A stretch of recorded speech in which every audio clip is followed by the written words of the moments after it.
కోట్లాది మంది హిందువుల మనోభావాలు దెబ్బతిన్నాయి. వైసీపీ హయాంలో పరమ పవిత్రమైన తిరుమలేశుడి మహాప్రసాదమైన లడ్డూలో జంతువుల కొవ్వు కలిపారు. తిరుమల లడ్డూ తయారీలో వాడిన లడ్డూలో జంతువుల కొవ్వు కలిసింది అంటూ ఏపీ సీఎం చంద్రబాబు గగ్గోలు పెట్టారు.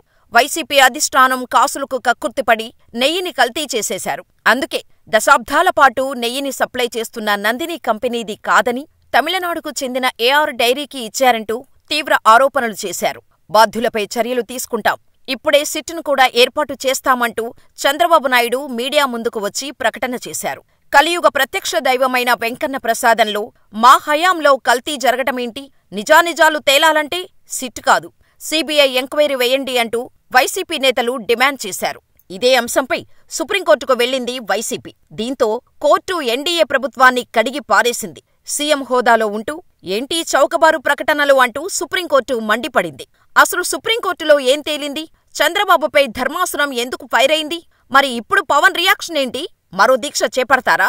తిరుమల లడ్డూ ప్రసాదంపై ఏపీ ముఖ్యమంత్రి నారా చంద్రబాబు నాయుడు చేసిన వ్యాఖ్యలపై సుప్రీంకోర్టు తీవ్రంగా మండిపడింది. కల్తీ నెయ్యి వాడినట్టు ఆధారాలున్నాయా అంటూ సూటిగా ప్రశ్నించిన సుప్రీంకోర్టు లడ్డూ శాంపిల్ని ముందుగానే ఎందుకు పరీక్షల కోసం పంపలేదని నిలదీసింది. ఈ అంశంపై దాఖలైన పిటిషన్లపై సుప్రీంకోర్టు న్యాయమూర్తులు justice BR Gavai, justice KV Viswanathan ధర్మాసనం విచారణ జరిపింది. వాదనలు మొదలు కాగానే ల్యాబ్ మీ వద్ద ఆధారాలు ఉన్నాయా?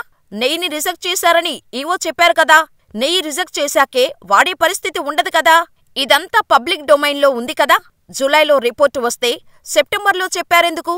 ఎన్డీడీపీ మాత్రమే ఎందుకు? మైసూర్ లేదంటే గజియాబాద్ ల్యాబుల నుంచి సెకండ్ ఒపీనియన్ ఎందుకు తీసుకోలేదు? కల్తీ నెయ్యిని లడ్డూలో వాడినట్లు ఆధారాల్లేవు, లడ్డూ కల్తీ జరిగిందని తేల్చేందుకు శాంపిల్ను ల్యాబుకు పంపించారా అంటూ ధర్మాసనం ప్రశ్నల వర్షం కురిపించింది. నెయ్యి కల్తీ జరిగినట్టు మీ దగ్గర సాక్ష్యం ఉంటే చూపించండి. ఇతర సప్లయర్స్ నుంచి శాంపిల్స్ ఎందుకు తీసుకోలేదు? ఎన్డీడీపీ మాత్రమే ఎందుకు ప్రిఫర్ చేశారు? సెకండ్ ఒపీనియన్ ఎందుకు తీసుకోలేదు? లడ్డూలను ముందుగానే ఎందుకు పరీక్షకు పంపించలేదు? కల్తీ జరిగినప్పుడు ఎందుకు బహిరంగ ప్రకటన చేశారు? అంటూ టీడీపీ తరపున లాయర్ సిద్ధార్థ్ లూత్రాను సుప్రీంకోర్టు ప్రశ్నించింది. ఇది కోట్లాది మంది భక్తుల మనోభావాలకు సంబంధించిన అంశం. ప్రపంచంలోని భక్తులందరి మనోభావాలను పరిగణనలోకి తీసుకోవాల్సి ఉంటుంది. మీ వ్యాఖ్యలతో వాళ్లను గాయపరిచారు అంటే సీఎం చంద్రబాబుపై సుప్రీంకోర్టు ఆగ్రహం వ్యక్తం చేసింది. ఈ అంశంపై నేరుగా మీరు మీడియాకు వెళ్లాల్సిన అవసరం లేదు కదా, రాజ్యాంగ పదవిలో ఉన్నప్పుడు బాధ్యతగా ఉండాలి కదా, దేవుణ్ణి రాజకీయాల్లోకి లాగొద్దు, కనీసం దేవుడినైనా రాజకీయాలకు దూరంగా ఉంచండి అంటూ వ్యాఖ్యానించింది. ధర్మాసనం ప్రశ్నలకు సమాధానం ఇవ్వలేక ప్రభుత్వం తరపు న్యాయవాది సిద్ధార్థ్ లూత్రా సైలెంట్ అయిపోయారు. కల్తీ చేయబడింది అని అంటున్న ఆ 4 ట్యాంకులు నెయ్యిని వాడలేదని కోర్టుకు తెలిపారు. ఇక ఇరువైపులా వాదనలను రికార్డ్ చేసిన అనంతరం తదుపరి విచారణను అక్టోబర్ 3కి వాయిదా వేసింది అత్యున్నత న్యాయస్థానం. అంతేకాకుండా ఇక్కడే చంద్రబాబుకి పెద్ద ట్విస్ట్ ఇచ్చింది సుప్రీంకోర్టు. లడ్డూ వివాదంలో సిట్టు దర్యాప్తు కొనసాగింపుపైన అభ్యంతరాలు వ్యక్తమవుతున్న నేపథ్యంలో దీనిపై సమీక్షకు సుప్రీంకోర్టు సిద్ధమైంది. ఈ మేరకు సిట్టు దర్యాప్తు కొనసాగాలా లేక మరో దర్యాప్తు చేపట్టాలా అన్న అంశంపై సొలిసిటర్ జనరల్ అభిప్రాయం కోరింది. అక్టోబర్ 3న జరిగే విచారణలో సొలిసిటర్ జనరల్ తన అభిప్రాయం చెప్పమన్నారు. దాని ఆధారంగా సుప్రీంకోర్టు కీలక నిర్ణయం తీసుకోబోతోంది. అంటే కేంద్రమిచ్చే అభిప్రాయం ఆధారంగా సిట్టు దర్యాప్తు లేదా సీబీఐ దర్యాప్తుపై సుప్రీంకోర్టు నిర్ణయం తీసుకోనుంది. దీంతో ఓవైపు సుప్రీంకోర్టు వ్యాఖ్యలతో ఖంగుతిన్న చంద్రబాబుకు ఇది మరో సమస్యగా మారనుంది. దీంతో ఇప్పుడు డిప్యూటీ సీఎం పవన్ కళ్యాణ్ ఏం మాట్లాడతారు అనేది ఆసక్తికరంగా మారింది. ఎందుకంటే హిందువుల మనోభావాలు దెబ్బతిన్నాయి. అందుకే నేను ప్రాయశ్చిత్త దీక్ష చేస్తున్నా అంటూ మాల వేసుకున్నారు.